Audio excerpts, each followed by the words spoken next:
Hi, this is Richard Hayzler, proud principal of Pequannock Valley School, a grade 6 through 8 school in Pompton Plains, New Jersey, as part of the Pequannock Township School District. And welcome to this week's episode of Learning Sparks, where we learn and grow together, talking about instructional strategies that enhance student learning in your classrooms.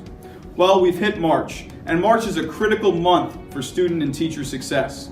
I know in probably most schools there aren't a lot of breaks. We're looking forward to the spring, so maintaining student motivation and teacher motivation is critical in the month of March. And one of the things that you can do as a teacher to maximize and spark student learning is to make sure that you're maintaining classroom procedures.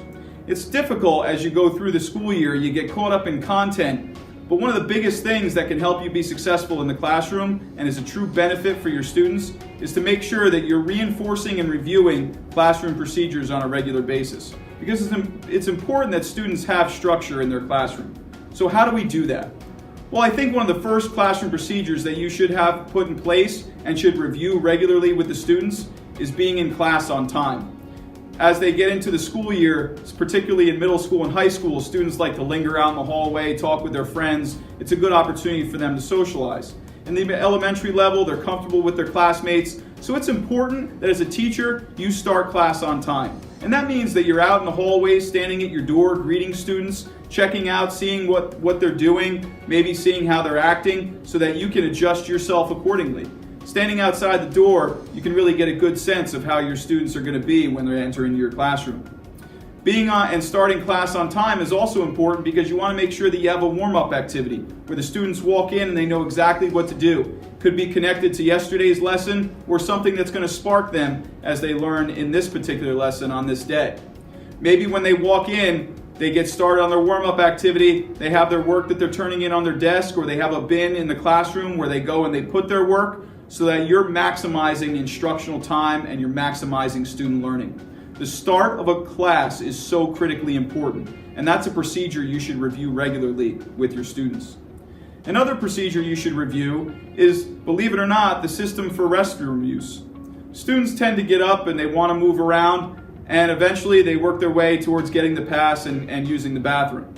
You want to make sure that you set up a system in place where students, again, are maximizing their learning time. As a teacher, I used to have the first 10 minutes and the last 10 minutes of a lesson were mine. And then students would tend to forget that they needed to use the bathroom, or it stopped them from going. So that's a good procedure to put in place, because the first 10 minutes and the last 10 minutes, you're setting the foundation for the lesson, and then you're closing it out and wrapping it up. So you really don't want students to miss out on that. Make sure you have some kind of procedure where they're signing in and signing out for security reasons, and review that with them regularly. And make sure they know you're checking that sign in and sign out sheet. Another procedure you want to review with students is the procedures for classwork and group work. When students are working collaboratively, you want to make sure that you're setting groups where the students are going to be working appropriately with each other. Make sure you model the type of behavior and the expectations that you have. Maybe you show them this is what group work should look like. Because very often we put students in groups with the expectation that they know how to work in groups. That's not always the case. With one-to-one Chromebooks and things like that now, you can also model how to use Google Slides and Google Docs and things like that for classwork. But make sure you're reviewing those expectations for classwork and group work on a regular basis with them. And then the last procedure that I would put in place is making sure that you're ending class efficiently. Make sure that you have an opportunity for the students to reflect and close out what they've learned. Maybe it's an exit ticket, or maybe they're writing something at home in a flipped classroom type of scenario, where they know that at the end of every class period, they're going to be reflecting on what they learned. Closure is one of the hardest things, particularly when you get involved in an activity, but it's always good to end class and not having students line up at the door waiting to run out, right? We want students running into our classrooms, not running out. And you usually know when students are working at the end of a lesson, you got them hooked in. Because the biggest thing about classroom procedures is you want it to create a sense of agency by empowering students.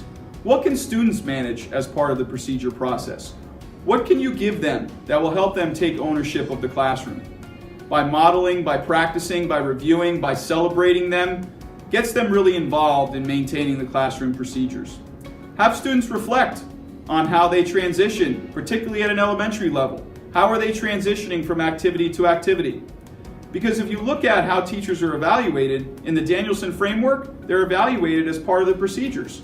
And so in that framework, it talks about instructional time maximized due to efficient and seamless classroom routines. Students take initiative in the management of instructional groups and transitions and/or the handling of materials and supplies. Routines are well understood and may be initiated by the students. If you can look at your procedures and know that your students are taking ownership and they have a role in what's happening in the classroom, I can guarantee you that when I walked in, I'd be able to see learning sparking in that classroom. Because when students feel empowered and they feel like they have ownership of the classroom, well-developed classroom procedures have been established by the teacher. So keep up the good work. At this point in the school year, review your classroom procedures with the students. Make sure that they understand what the expectations are, and you'll watch learning spark. So again, thanks for joining us on Learning Sparks. You can follow me at Rich Hayzler. Keep learning and growing with your PLNs, and we'll see you again soon. Always do what's best for kids. Have a great day, everybody.